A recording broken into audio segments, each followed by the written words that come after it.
Hello everybody. Now we are going to perform an experiment to calibrate a given LPF wattmeter by using phantom loading. The aim of this experiment is to calibrate a given LPF wattmeter by phantom testing method. Coming to the apparatus required, in order to perform this experiment, we require LPF wattmeter, voltmeter, ammeter, inductive load, single phase variac and connecting wires. Coming to the circuit diagram, this is a circuit diagram to perform this experiment.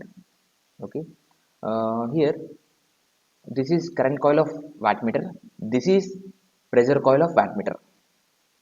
Current coil is energized by this auto transformer.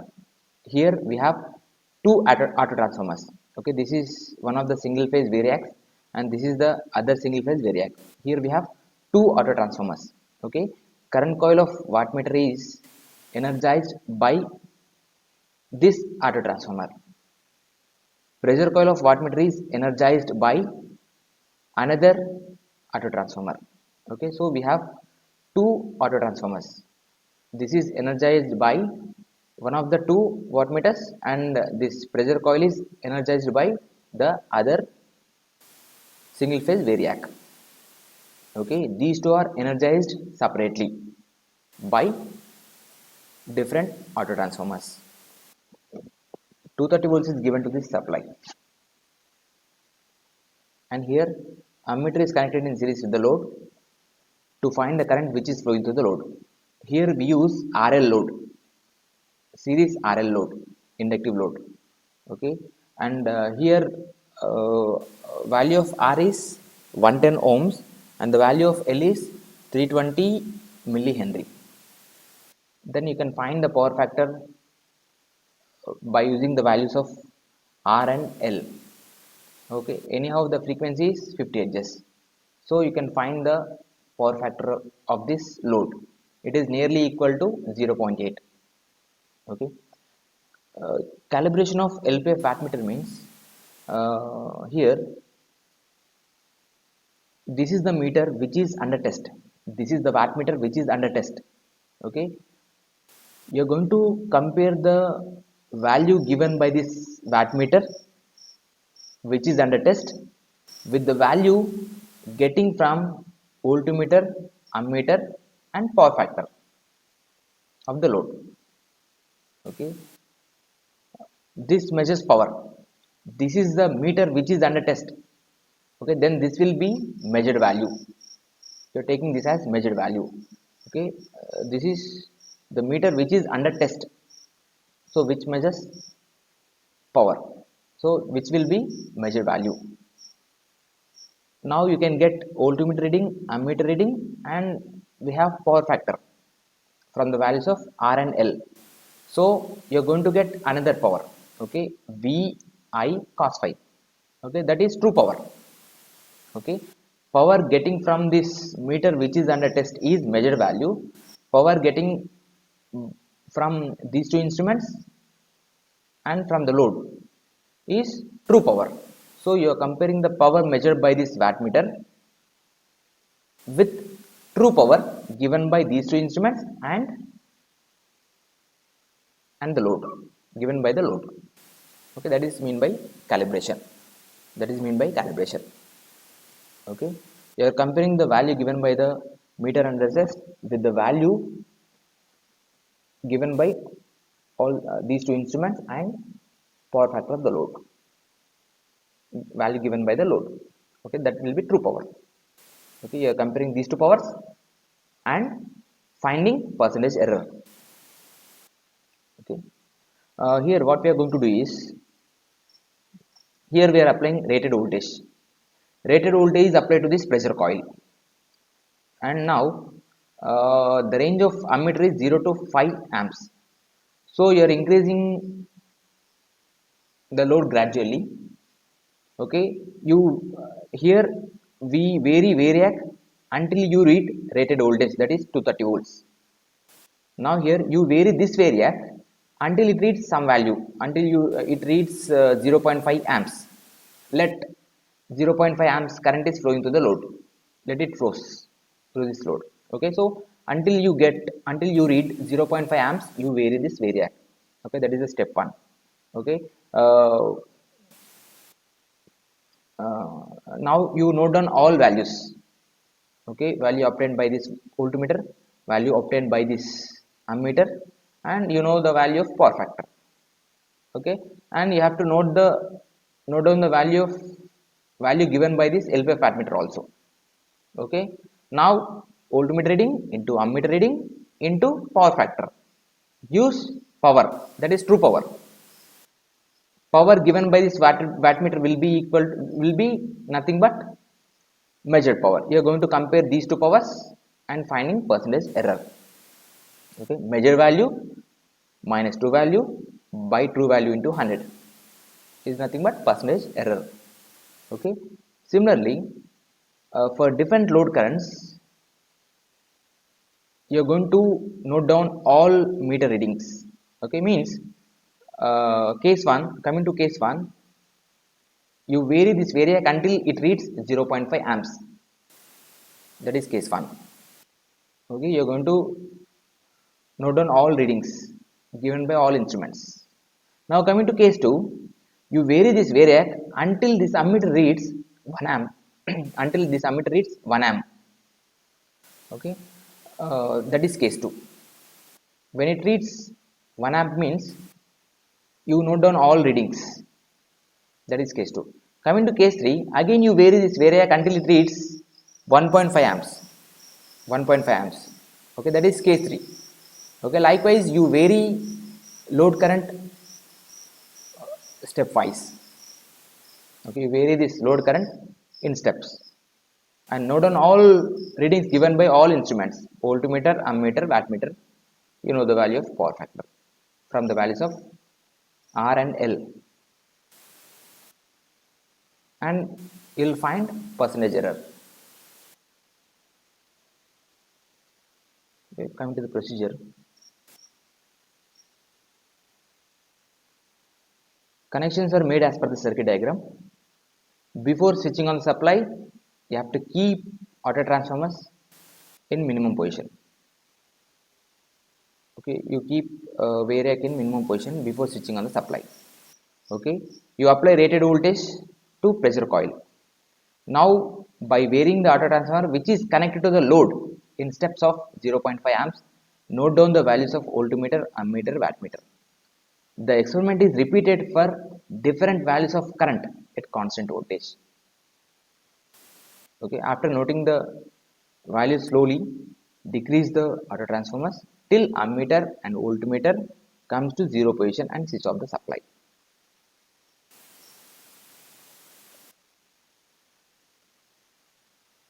After performing experiment, you are going to get values like this.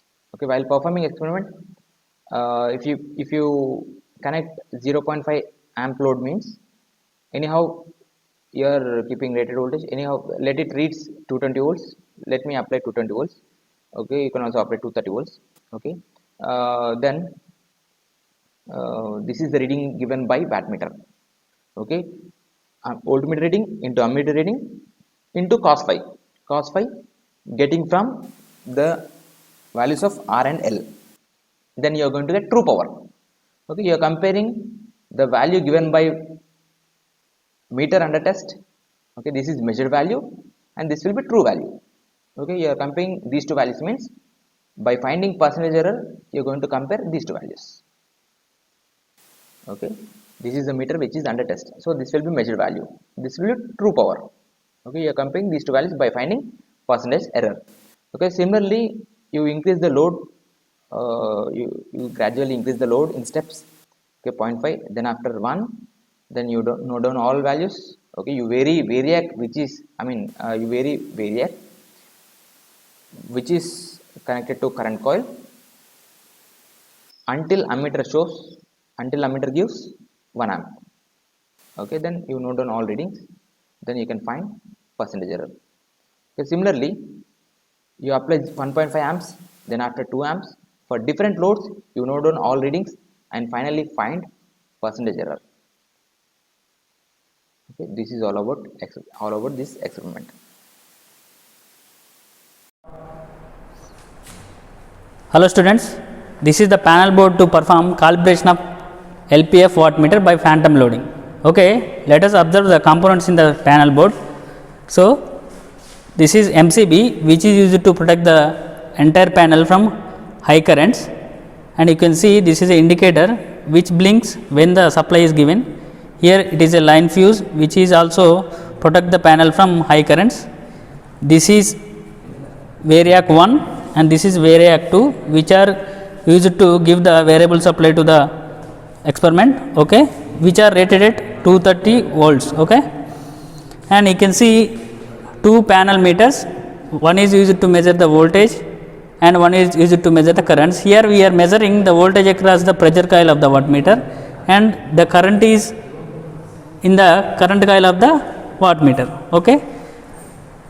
These two are the rotatory switches for R and L loads, okay, and these are the corresponding loads, okay. Here you can see the wattmeter which is having 4 terminals M, L, C, V. Generally the M and C are short circuited in the experiments, but here in the phantom loading we are separating the both the coils and we are supplying the C and V with second ammeter. Here you can see this ammeter is supplying voltage to the C and V, okay. Here C and V are given voltage supply through this second variac, okay. So students, the connections are made according to the circuit diagram. So let us observe the connections. Here the output of this variac is given to the voltmeter, here you can see, and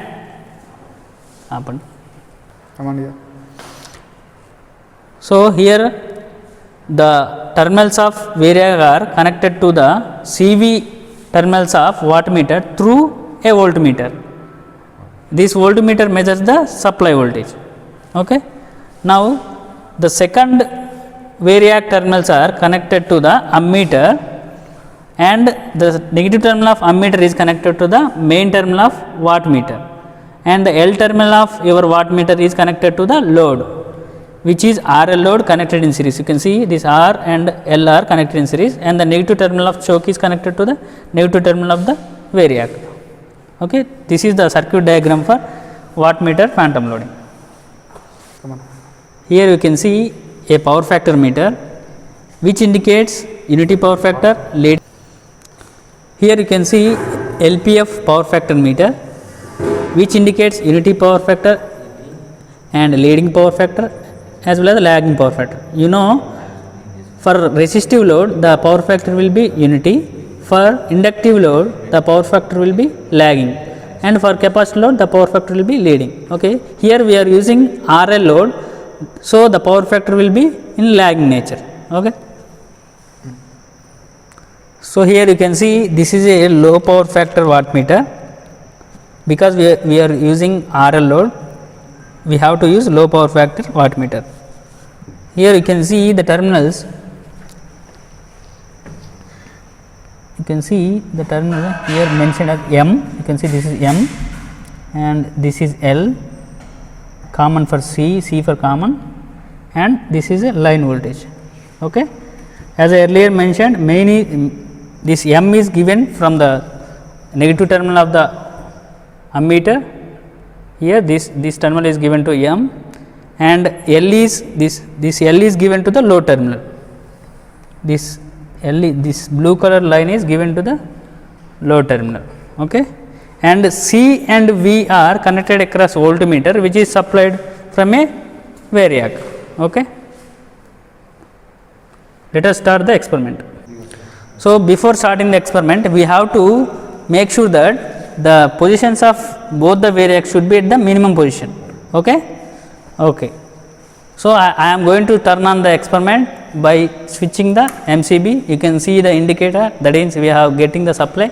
Now I am going to increase the variac which is supplying C and V of wattmeter, Okay, I am supplying the rated voltage. You can see the reading in the voltmeter. I am increasing the variac till the voltmeter reads 220 volts. Okay.